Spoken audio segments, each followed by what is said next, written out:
હાલો friends, આજે આપણે બનાવશું લીલી મકાઈની ભેળ। તો આ મકાઈની ભેળ ફક્ત 5 મિનિટમાં બનીને તૈયાર થઈ જાય છે અને ટેસ્ટમાં પણ આ મકાઈની ભેળ ખૂબ જ સરસ લાગે છે। તો ચાલો શરૂ કરીએ આજની રેસીપી।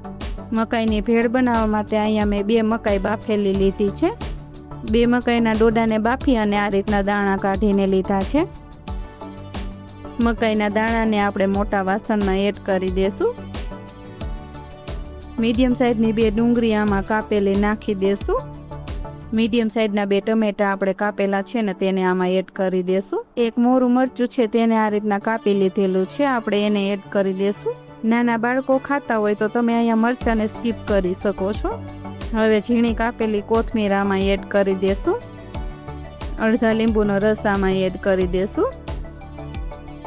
હવે આમાં આપણે 1 ચમચી જેટલું ધાણા જીરું ઉમેરશું। અડધી ચમચી લાલ મરચું પાવડર ઉમેરશું।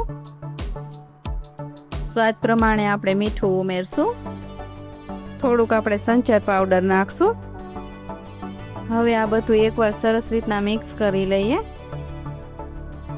તો અહીંયા વેજીટેબલ અને મસાલાને તમે તમારા પસંદ પ્રમાણે ઉમેરી શકો છો।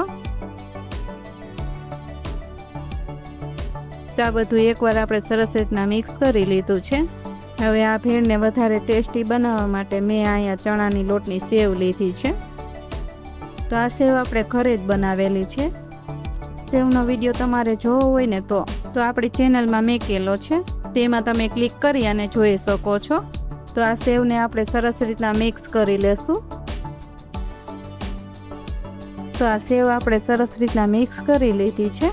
તો એકદમ ઝડપથી બની જાય તેવી લીલી મકાઈની ચટપટી ભેળ બનીને તૈયાર છે। તો ચાલો ભેળને આપણે સર્વ કરી લઈએ। તો આ મકાઈની ભેળ તમે એકવાર બનાવી લીધી ને તો હાથ ખાતા બિલકુલ નહીં રોકાય। તો તમે પણ આ ચોમાસાની સિઝનમાં લીલી મકાઈની ભેળ ચોક્કસ ટ્રાય કરજો। આ રેસીપી કેવી લાગી કમેન્ટ કરીને તમે જરૂર જણાવજો। જો રેસીપી સારી લાગી હોય તો વિડીયોને લાઈક કરજો અને વધારેમાં વધારે શેર કરજો અને ચેનલને સબસ્ક્રાઈબ કરીને બેલ આઇકનનું બટન દબાવી દેજો। Thank you for watching.